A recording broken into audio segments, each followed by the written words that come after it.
James was not in a good mood. He grumbled dreadfully as he hauled a long line of dirty trucks across a grey, unfamiliar landscape. He had unfortunately been in the wrong place at the wrong time. A diesel from the other railway had broken down, and it needed to take a goods train from Barrow to a little station in the countryside. James had been at Barrow when the news came in, and as the only engine available, what came next was inevitable. To James, pulling trucks was bad enough. Pulling dirty trucks was even worse. But pulling dirty trucks in an unfamiliar environment on a railway that had thrown this kind of engine onto the scrap heap felt like a living hell. James knew better, however, than to try and make a huge fuss. It would not only make things worse for him, but would also attract the Fat Controller's attention, and not in a good way. Besides, the station wasn't too far from Barrow, and all he had to do was leave the trucks, refill on coal and water, and then he could return to the sanctuary that was the island of Sodor. Soon, James reached his destination. The station was a small, simple one, with 2 platforms, but overall seemed well kept after. The station master stood waiting as James pulled up. "Oh, thank you very much," he said. "I was worried this wouldn't come in when that diesel broke down. Good thing you were around. There's a water tower and coal bunker over there." He pointed to a set of sidings behind the opposite platform from his. James could make out the tower and bunker, only slightly illuminated by the station lights.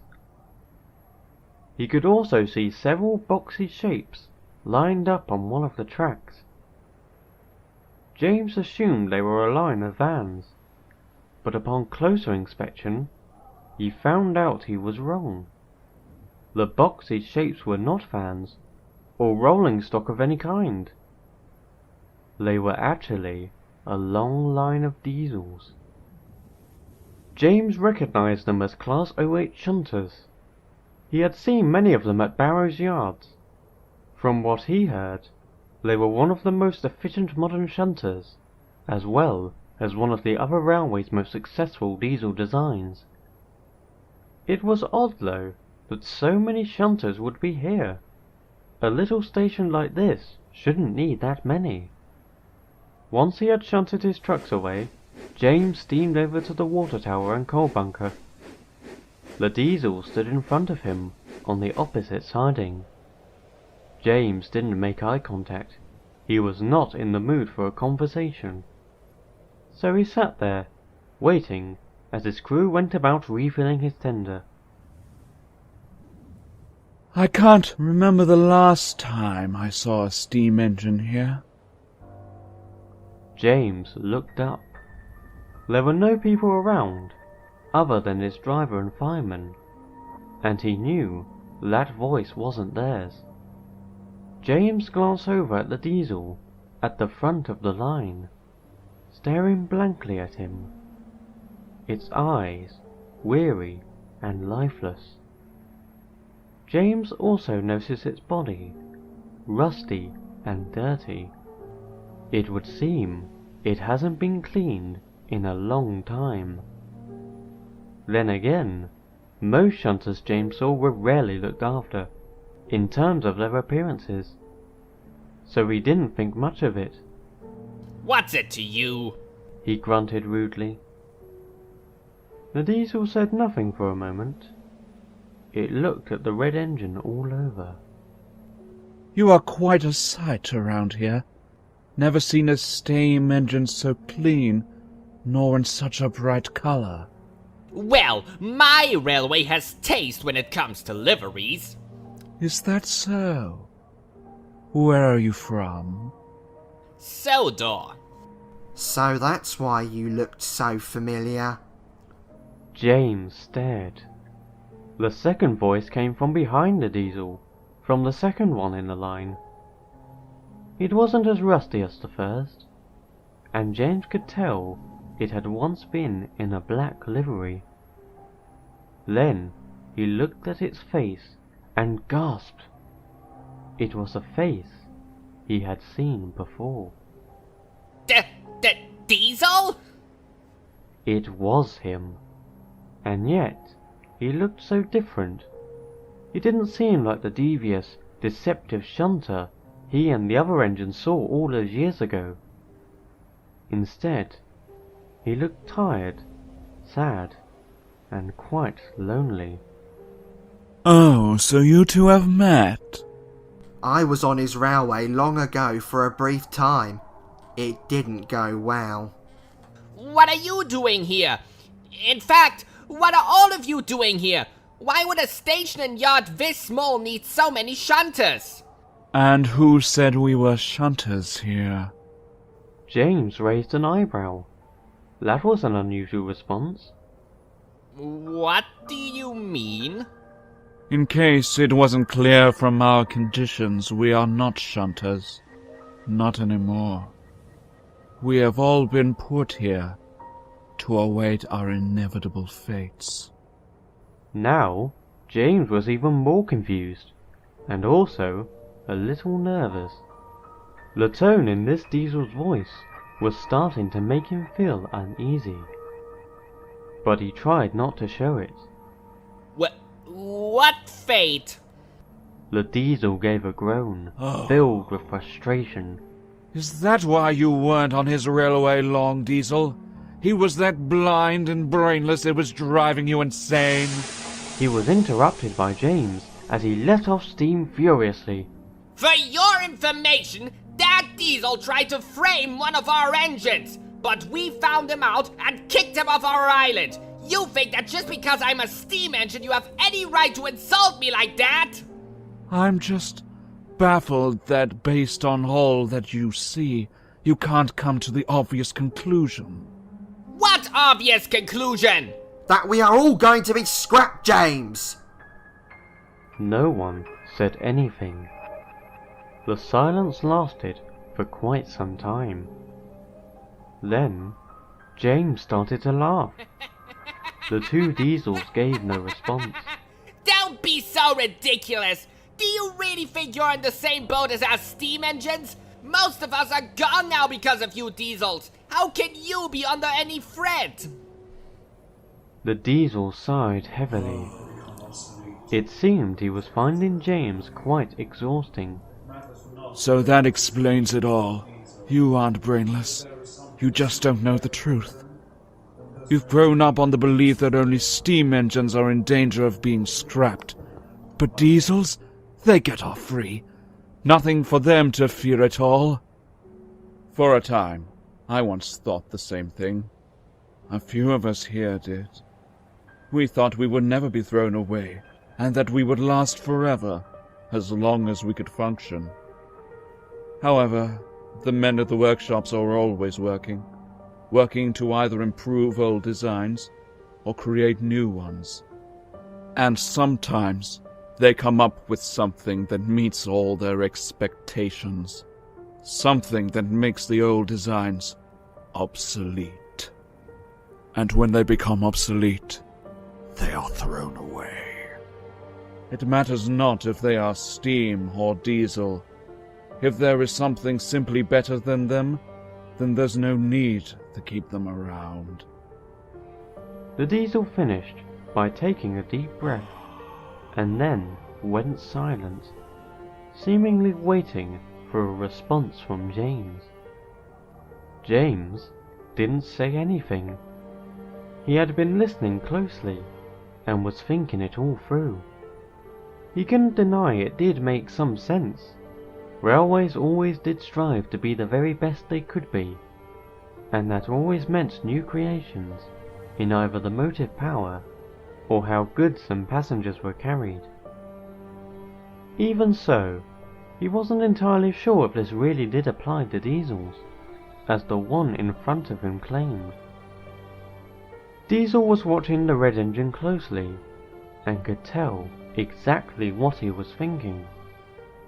If you still don't believe what the engine is saying, How do you explain that over there? His eyes turned to his left. James looked over to what he was referring to. And then he froze. What? What he saw couldn't be real. There was no way it was. There, on the ground alone, stood the rusted remains of a diesel, the same kind as the ones that stood before him. It was faceless, had no wheels or buffers. It was nothing more than an empty shell. That poor engine was cut up 2 days ago. He accepted it, but only hoped it would be quick and painless. Unfortunately, that isn't how it goes. James felt sick in the boiler. He looked at the long line of diesels, most of which hadn't spoken once, or even responded to anything that had been said. He could only imagine now how they must feel. Lonely and worthless. James for many years had made his distaste of diesels very clear. He thought almost all of them were rude, disrespectful and troublesome. There were exceptions, of course. Boko, Bear, Mavis and even Daisy. But they were a minority. What he didn't make public though, was that to some extent, he wished that diesels also faced the scrapyard. That way, they would get a taste of their own medicine. He believed such a thing would never happen, but he still thought about it. Now, he had come to the realization that what he had wished for was happening, and yet, it felt wrong. It was horrific and undeserved, even for Diesel. What he did all those years ago was truly disgraceful, but this was too far as a punishment. No engine should ever have to go through this. Just then, James's crew entered his cab. He had been fully refilled with coal and water, and it was now time to leave. James looked over at the diesels one final time, who just stared blankly back. Just as the driver opened the regulator, James spoke quietly. I'm sorry. Without saying any more, James puffed out of the siding and began his long journey back home.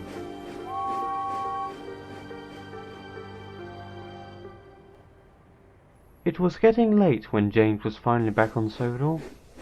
The journey had been silent, save for his constant puffing. He hadn't spoken a single word. Eventually, he arrived at the mainline sheds. There were only a few engines currently inside, having conversations with each other and taking little notice of James. He then looked over to the far left corner and saw Edward resting on his own. James felt a small sense of warmth. If there was any engine he could be open to, he knew it was him. The old engine smiled as he saw James. "Good evening, James. I heard you had quite a journey beyond Sodor. How was it?" James's warmth immediately vanished. Already he was given a hard question. He said nothing as he puffed forward onto the turntable. Edward was surprised. James had rarely wanted to be so silent. He would always expect a remark of some kind, especially now. And yet, nothing. He watched as James slowly backed down next to him. "James? What's the matter?" James looked up at Edward. He was unsure if he was really ready to tell Edward what had happened. But he knew Edward was worried, and saying nothing wouldn't get rid of that. So, he took a deep breath and told him everything. He told him about Diesel, about the other shunters, about what they said, and how he had learned a cold hard truth that struck back so many things he had believed for years. Edward listened carefully. "Oh, I'm sorry, James.